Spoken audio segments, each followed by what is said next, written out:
내가 안 되면 다 안 되기 때문에 내가 되어야 된다라는 말씀을 계속 여러분들한테 지금 전하고 있습니다. 이번 기회를 통해서 내가 되어지는 응답을 받기를 바랍니다.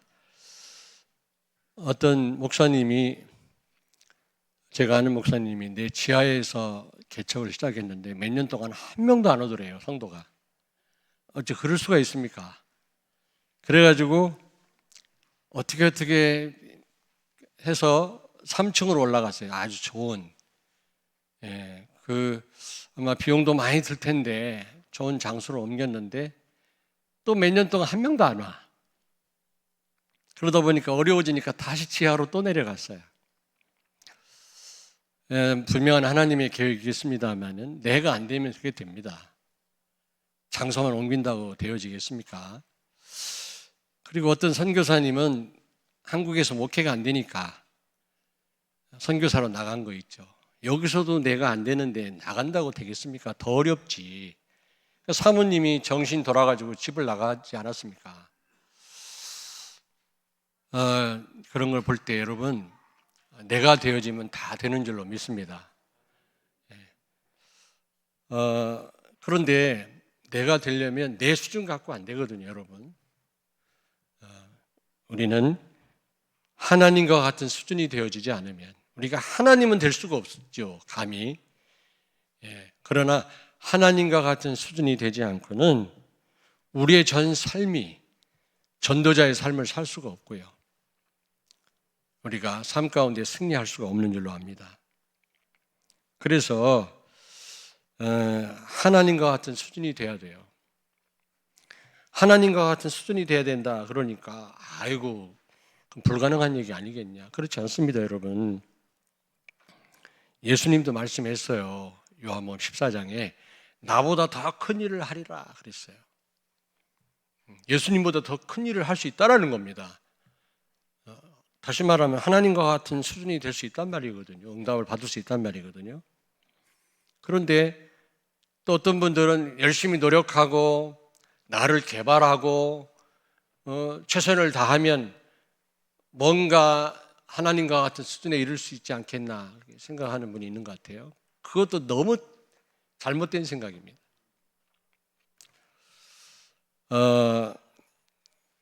고린도후서 4장 7절에 보니까 우리는 질그릇이라고 했거든요. 우리 안에 보배 대신 예수 그리스도를 모시고 있다고 바울은 말씀했는데 질그릇이 닦아봐야 질그릇이에요. 빛내봐야 질그릇, 깨질 질그릇입니다. 아무리 광을 내봐야 소용없어요. 좀 이런 말을 해서 죄송합니다만 그놈이에요. 비행기에서 밑을 내다보니까 모든 빌딩이 다 성냥갑처럼 보이더라고. 하나님 보실 때는 그 인간이지 뭐 특별한 사람이 있습니까? 광 내보고 빛 내봐야 그게 그겁니다, 여러분. 오해하시면 안 돼요. 그러나 하나님과 같은 수준이 될 수 있는 줄로 믿습니다. 그래야만 우리 전 삶이 전도자의 삶이 될 수가 있는 거예요. 자, 그렇다면 첫째로 하나님은 어떤 분이신가? 하나님의 수준은 어떤가? 우리가 그 수준에 이르려면 하나님의 수준을 알아야 될 거 아니겠습니까? 첫째로 하나님은 그리스도로 오늘도 역사하시는 분이십니다. 그리스도를 통해서. 그리스도란 말은 모든 문제 해결자란 말이거든요. 그 그리스도가 우리와 함께 하심으로 문제가 문제되지 않게 하십니다. 우리를 자유케 하십니다. 나를 구원했을 뿐만 아니라 왕, 제사장, 선지자 세 직분을 갖고 오셔서 십자가에서 모든 문제를 해결했을 뿐만 아니라 그분이 우리와 함께 하시면서 늘 승리케 하십니다. 하나님이 하시는 일이거든요. 두 번째로 성령으로 역사하십니다. 요즘 메시지 많이 나오는데 보좌의 축복으로 함께 하십니다. 시공간 초월해서 역사하십니다. 시공간의 제약을 받는 우리가 어떻게 시공간을 초월할 수 있습니까? 성령이 역사하시면 가능한 것입니다, 여러분. 하나님은 오늘도 성령으로 우리와 함께 하시는 줄로 믿습니다. 그래서 모든 한계를 없애버립니다. 모든 걸 넘어서게 하십니다. 시공간을 초월하게 하십니다. 이곳에서 보좌의 축복을 누리게 하십니다. 세 번째로 말씀으로 역사하십니다. 근데요, 하나님의 말씀은 반드시 성취됩니다. 우리를 통해서 세계복음화 하시겠다고 말씀했거든요. 237 나라와 5천 종족을 살리신다고 약속하셨는데 그 언약을 진짜 믿고 붙잡은 성도에게는 반드시 성취될 줄로 믿습니다. 하나님의 약속은 반드시 이루어집니다, 여러분. 우리 사람은 약속했다가도 못 지킬 때가 많지만 하나님은 반드시 언약을 지키시는 분이세요. 근데 또 언약을 지킬 땐 지키시더라도 그 언약을 붙잡은 사람을 언약을 이루실 때까지 보호하십니다. 돌보십니다. 그러므로 언약 잡은 여러분들은 하나님이 반드시 보호하시고 끝까지 그 여정을 인도하실 줄로 믿습니다. 아브라함과 사라 아시잖아요. 100살, 90살 먹은 노인네에게 아들을 낳게 하겠다고 말씀했는데 생각을 해보십시오. 애를 어떻게 낳습니까? 로마서 4장 4절에 보니까 사라의 몸이 죽은 자와 같았다 그랬거든요. 이미 애를 낳을 수 없는 몸이에요. 여자가 90살인데 어떻게 애를 낳습니까? 그런데 그래서 그 할아버지 할머니 아브람과 사라가 아무리 노력해도 안 돼요. 근데 성경에 보니까 하나님의 말씀을 믿었더니 하나님이 그 말씀대로 이루셨다 그랬어요. 아멘. 우리가 무슨 세계복음화 합니까? 나 하나도 주체를 못하는데 그렇지 않습니까? 우리가 세계복음화의 언약, 약속을 붙잡고 복음 가지고 우리가 기도한다면 하나님이 나를 통해서 전 세계를 살릴 문을 여실 줄로 믿습니다. 아멘. 하나님의 약속은 반드시 이루어진다니까요. 근데 그 약속을 붙잡은 그 아브라함의 아내 사라를 하나님이 애를 낳을 때까지 돌보셨다 그랬어요. 왜냐? 무슨 일이 일어나면 안 되잖아요. 언약 잡은 사람. 여러분에게 어떤 일이 일어나면 하나님의 말씀이 여러분을 통해서 성취할 수가 없잖아요. 성취될 수가 없잖아요. 그러면 여러분을 그 약속을 이루실 때까지 끝까지 지키실 것입니다.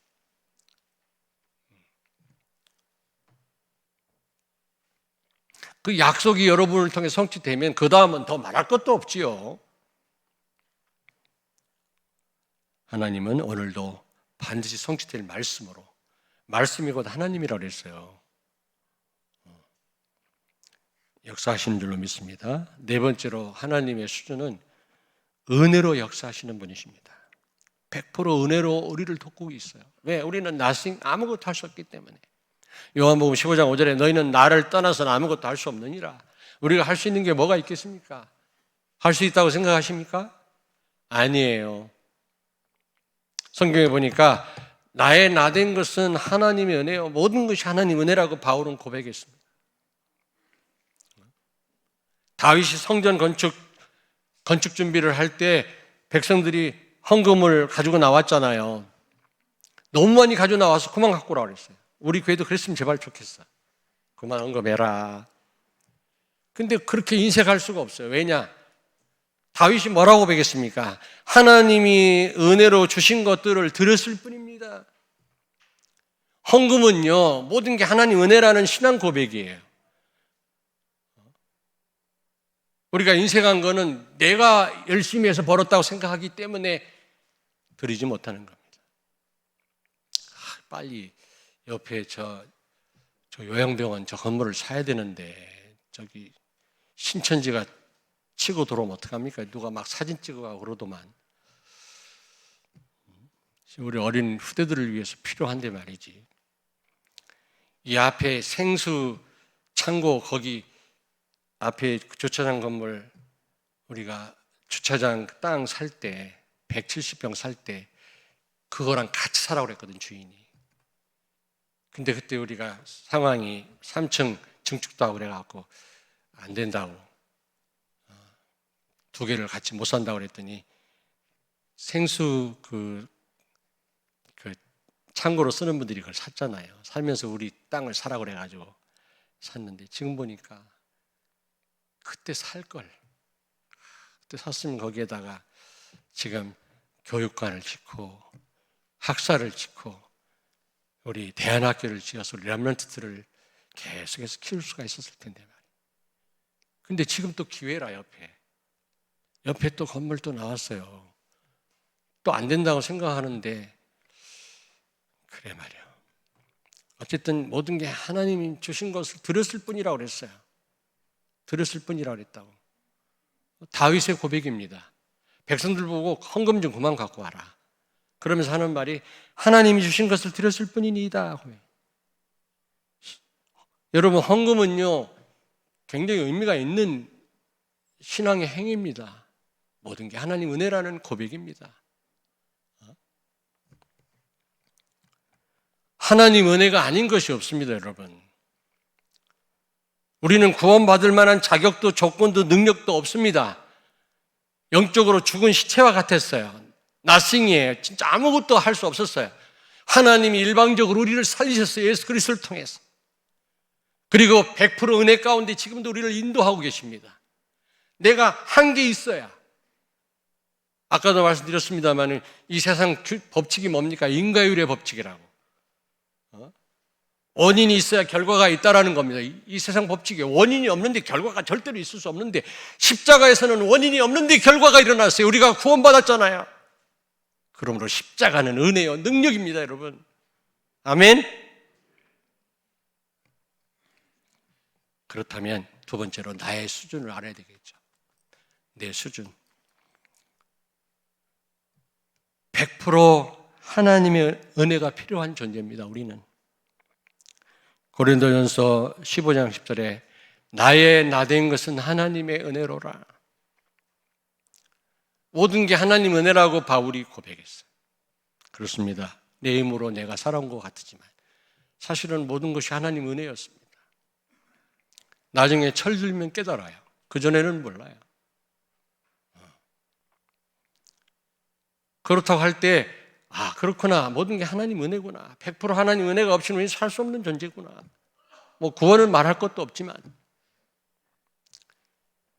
하나님 은혜 없이 살 수 없는 존재임을 믿습니다. 두 번째로 100% 성령의 역사가 필요한 존재입니다, 우리는. 스가랴서 4장 6절에 보니까 이는 힘으로도 되지 아니하며 능력으로도 되지 아니하고 오직 나의 영으로 되느니라. 살리는 것은 영이니 육은 무익하니라. 그렇습니다. 성령의 도우심이 없이는 우리는 1초도 살 수 없습니다. 불신자는 사는 게 아닙니다. 사는 게 아니라니까. 그게 사는 겁니까? 내가 누군지도 모르고 왜 살아야 되는지도 모르고 어디로 가는지도 모르는데 그게 사는 겁니까, 여러분? 한번 얘기해 보세요. 여러분이 집을 나설 때는 목표가 있어 나서는 거 아닙니까? 안 그래요? 그냥 멍하게 나서는 사람 있습니까? 정신병자 말고는?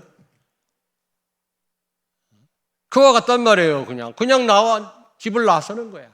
그게 사는 거예요. 목표가 있어야 집을 나올 거 아닙니까? 대문을.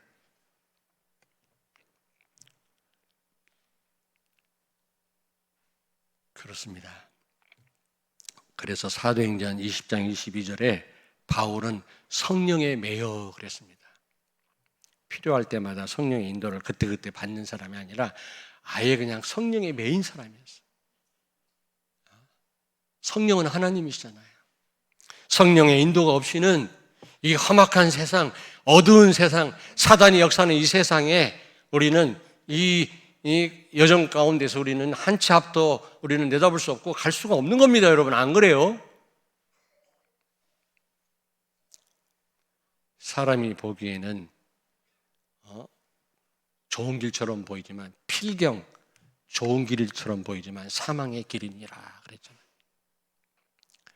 이스라엘 백성들 앞에 두 길을 놓았다 그랬어요. 사망과 화, 생명과 축복. 그렇죠? 신명기 30장 15절, 19절에 우리 앞에 딱 두 길이 있어요. 여러 길도 아니에요. 생명과 사망과 화, 생명과 축복 두 길이 있다고 그랬어요. 그래서 우리는 선택을 잘해야 돼요. 당장 결과가 나타나는 게 아닙니다. 당장 결과가 나타날 것 같으면 그냥 누가 잘못된 길을 가겠습니까? 한참 있다 나타나니까 이게 알 수가 없는 거라. 근데 하나님 우리를 바른 선택하도록 성령께서 세밀하게 인도하시잖아요. 우리를. 당장 눈에 보이는 건 없다 할지라도. 그래서 지난번 그 오후 예배 때 그런 말씀 나오잖아요. 우리에게 문제가 온다, 고난이 온다. 포장된 축복이라는 겁니다.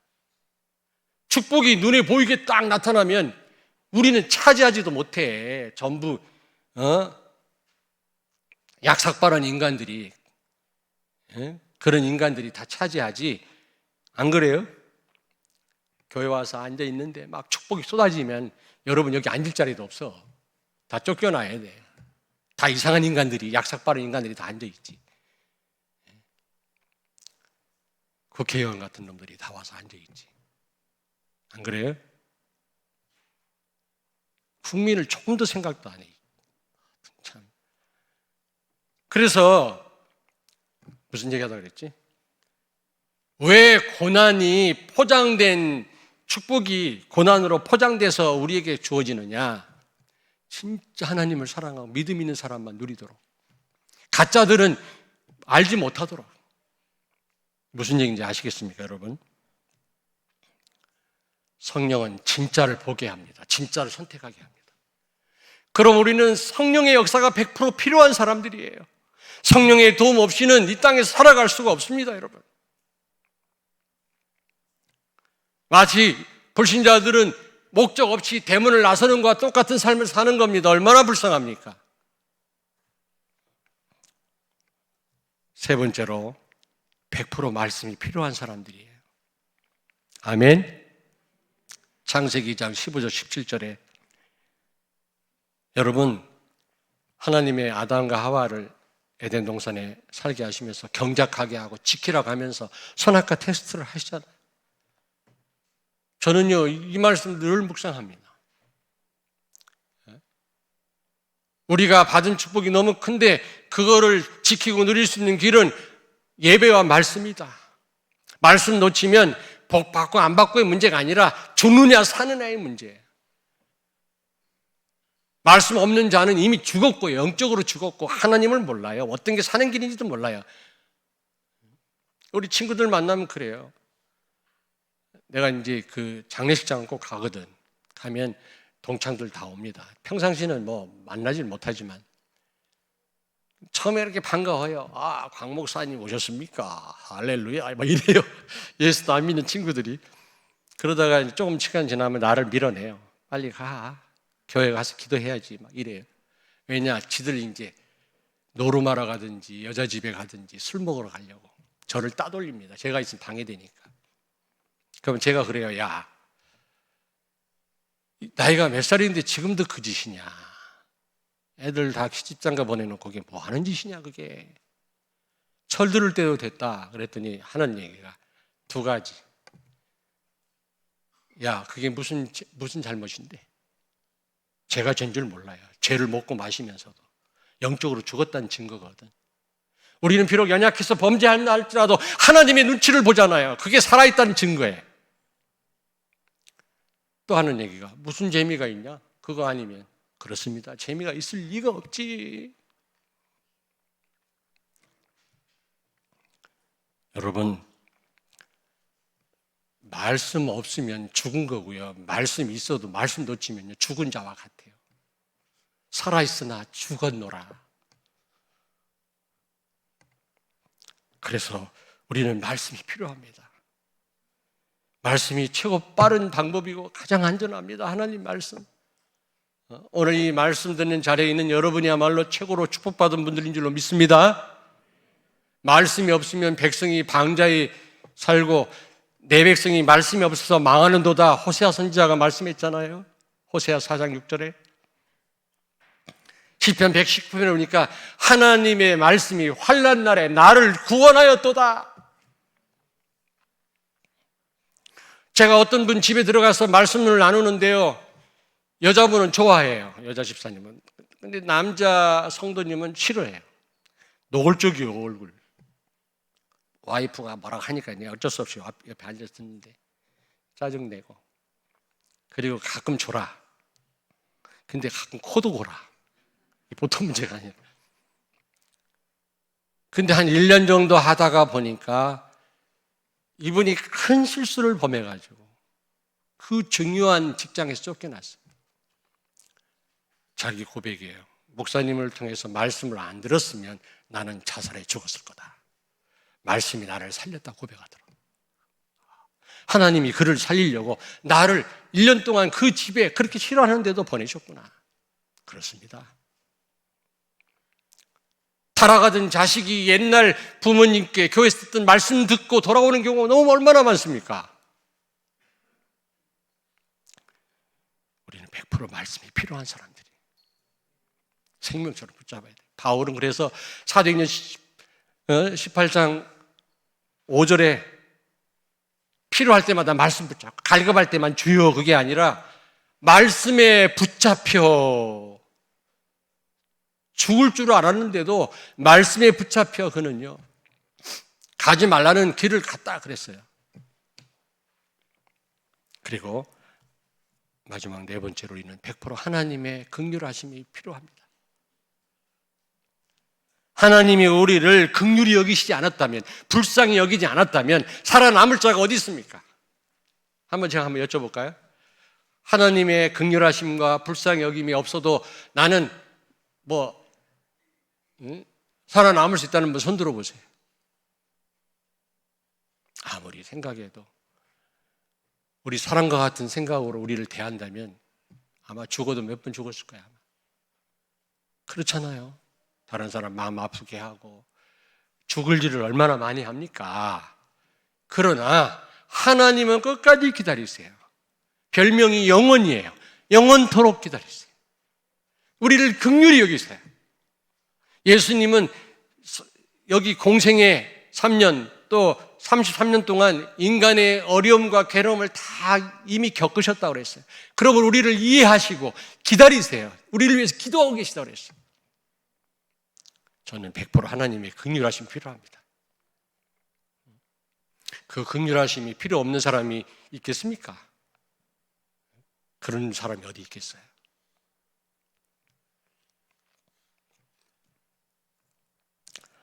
자, 그렇다면 우리가 하나님과 같은 수준에 이르려면 어떻게 해야 되겠습니까?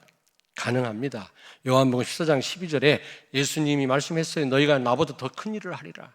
그 말은 하나님보다 더 큰 일을 할 수 있단 말이거든요. 그 수준에 이룰 수 있단 말입니다. 그렇다고 해서 나를 단련해 갖고는 안 돼요. 백날 단련해봐야 질그릇입니다. 깨질 그릇이란 말이에요. 어떻게 해야 우리가 하나님 수준에 이룰 수 있습니까? 첫째로 갈라디아서 2장 10절입니다. 나는 십자가에 죽었고 내 안에 사는 분이 그리스도입니다. 나는 죽었어요. 이제 그리스도로 사는 삶이 되었어요. 나를 앞세우거나 내 방법으로 하면 안 돼요. 나를 내세우면 안 돼요. 그리스도가 나의 주인이고 그리스도로 사는 인생이 된 줄로 믿습니다. 아멘.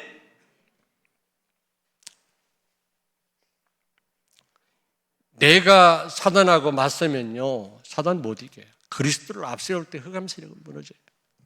정말입니다. 왜 염려합니까? 왜 염려하죠? 내가 할 수 있다고 생각하니까, 내가 못한다고 생각하니까 염려하는 거예요. 그리스도를 앞세우면 되는 겁니다. 그리고 두 번째로 빌립보 3장 7절 9절 바울은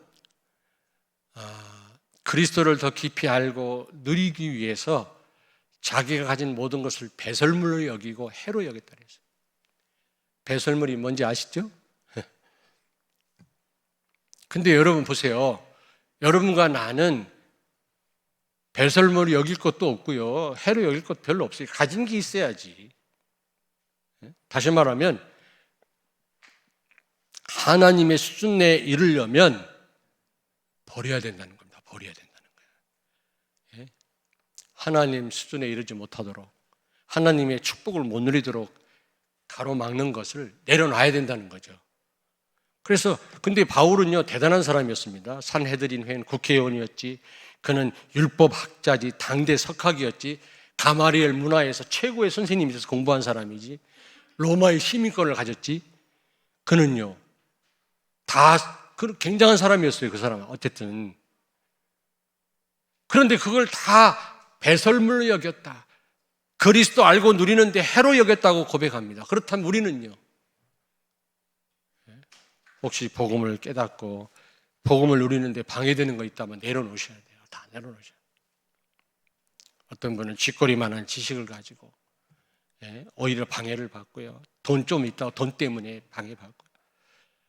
이런저런 일로 방해받고요. 버려야 되는 것입니다.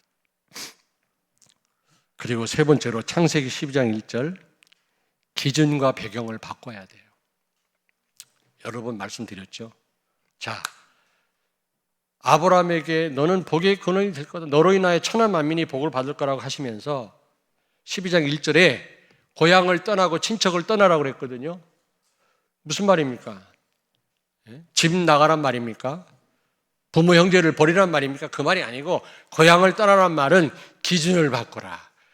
내가 절대적인 기준이 아니란 말이에요. 예수 그리스도가 절대적인 기준이에요. 뭐든지 복음이냐 아니냐로 판단해야 된단 말입니다, 우리는. 근데요, 전부 내 기준대로 판단해요. 나한테 유익이 되냐 안 되냐, 내가 좋으냐 안 좋으냐, 내 지식, 내 경험 가지고 판단하니까 잘못된 판단을 계속하는 겁니다. 복음으로 보셔야 돼요. 복음으로. 사건을 복음으로 해석하셔야 돼요. 저는 이 시대를 복음으로 보는 겁니다. 나는 무슨 이데올로기에 잡혀있는 사람이 아니에요. 오해하지 마세요.